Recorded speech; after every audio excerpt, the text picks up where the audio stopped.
I look at the Bible as a very personal letter to each of us, meaning that we're each going to kind of live the stories, because I've realized it isn't about the specifics of what we experience unless we just get stuck and choose not to keep moving and keep, because if you've ever found yourself recycling and coming across kind of the same lessons, and deja vu type feeling, same scenario, different people, different setting, different place, it's you coming to the same point in the game. It's like playing Nintendo and you can't beat level 6 and you keep coming to the same point and you're supposed to move beyond that.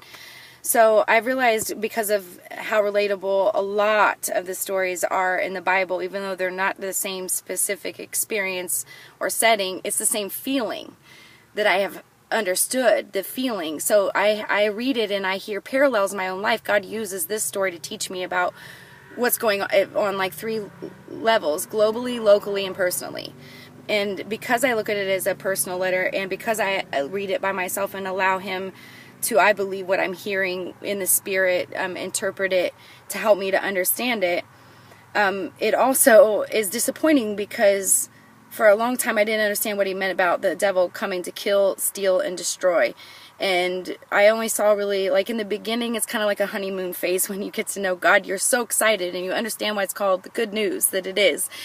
But then the trials and tribulations come, and I know why God allows the devil to do what he does, because if this side is completely temporary and he understands the glory and magnificence of what eternity is, and of course you want to be there with all your friends and the people that you love being around, and that is why it's so important to me in this underlying message and throughout my projects, because it is a huge factor of who I am and where this stuff comes from, so I can't ignore it, and I can't not say it, and I have absolutely no motivation in saying it. I don't.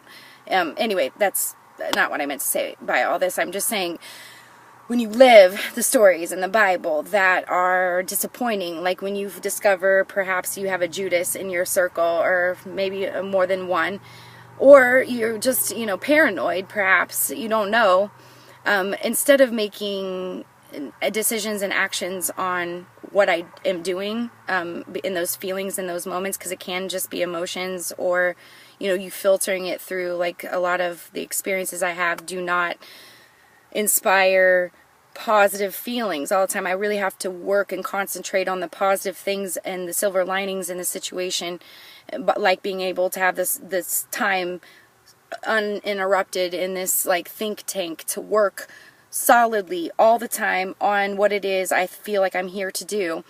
And the view that I have outside is awesome, obviously. And it's, there are a lot of good things, but you have to take the bad with the good. It's all like the tax. In this song, I've used that line. There are several lines I've written throughout time that have gotten chopped off because they were too long when I wrote them, so they didn't fit like the 16 bars when I was putting them into songs.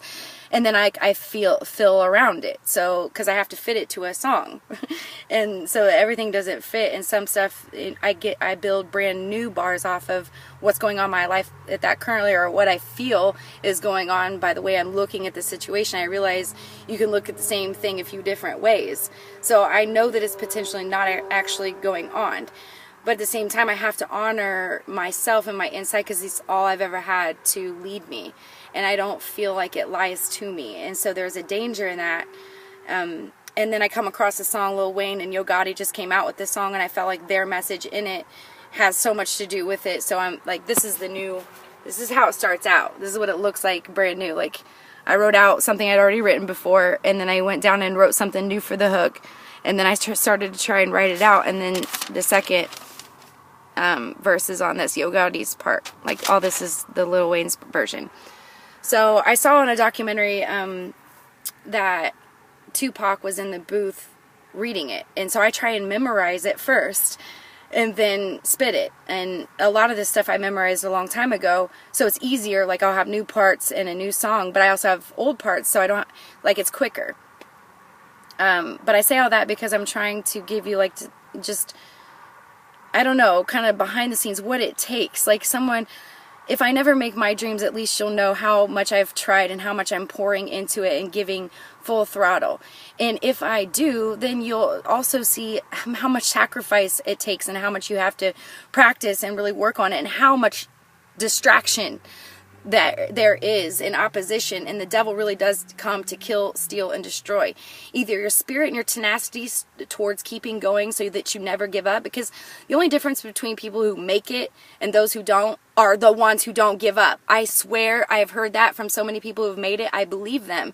So that's why I believe I can do this, because I don't believe I have been given this like full blueprint in the way that I was throughout time. Like all these different talents that are required for what I'm doing were once solitary goals. Like I thought I was going to be a writer, and then I thought I was going to be a backup dancer, then I thought I was going to have a company, be a small business owner, and all of those skills are absolutely required in the projects that it evolved, those interests that I just kept showing up and kept practicing and kept doing, and what that evolved to. So I think that's a good stopping point. I don't know how much space I have, and I don't want to get cut off because sometimes it erases it, and that is annoying, talking of the devil's schemes. So I'm working on memorizing the song, so if I mess it up a little bit, you'll understand why. Oh, I didn't turn on the speaker. Well, I gotta stop it because I didn't turn on the speaker and prepare. Sometimes I don't think ahead because I smoke. Bad with the good.